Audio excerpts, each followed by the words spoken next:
Ocio. Ocio. This is one of two.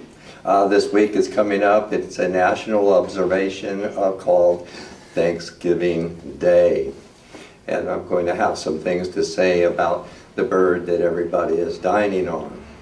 To start off, some time ago I was living in Tamales up in Northern California, adjacent to the turkey farms. You could hear the poor creatures. I was acquainted with the fellows who worked there. They said it was very much like working in a prison with the inmates very unhappy. They said they were like people like that. Subsequently, I undertook a self-initiated research study on the subject, and just the highlights of that, about turkeys, that is, not the inmates, but there are different kind of subspecies of turkeys. They are utterly feral creatures like wolves. They are very, very intelligent. And people, I should say, they are absolutely native here to this country. Right out here in Anza Borrego is the source of that species of bird. So many people have tried to bring them under domestication, but they do not comply. Eventually, the people in Mexico, the ancient Aztecs, succeeded with some special species of these bird, turkeys, and did bring them under what we're now calling domestication. And so all the birds that everybody is dining on are really the Aztecs' birds, actually.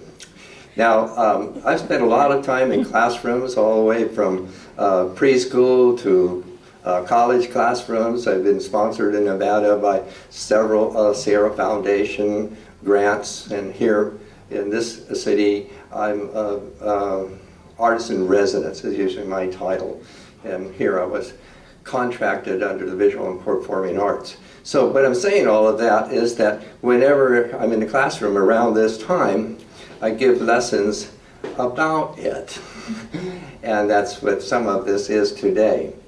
And the students' responses to that. I have two letters here.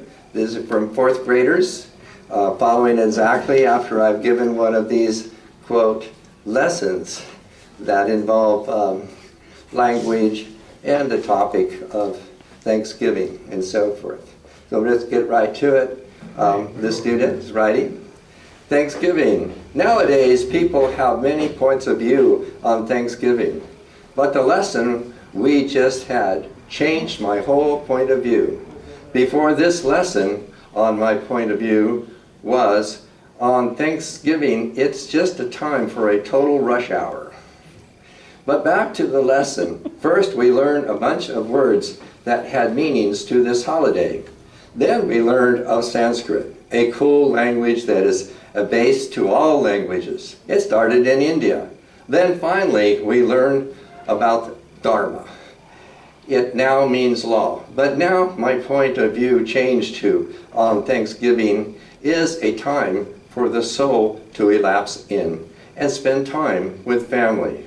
And now for things of my gratitude. 1, being here in a society where we have freedom. And 2, having such great teachers. Give applause for that. This fourth grader. Okay, this is another one. Thanksgiving means when you care about someone else besides yourself. Like how I care about Coyote instead of me. Because I would give my soul to him. Because lots of people like him. I would like lots of people to be happy instead of 1, 2, or 3. Some may be sad sometimes. Whenever Coyote is in our classroom and I'm having a bad day, he always cheers me up because he is the one I truly trust to make people happy. Happy Thanksgiving.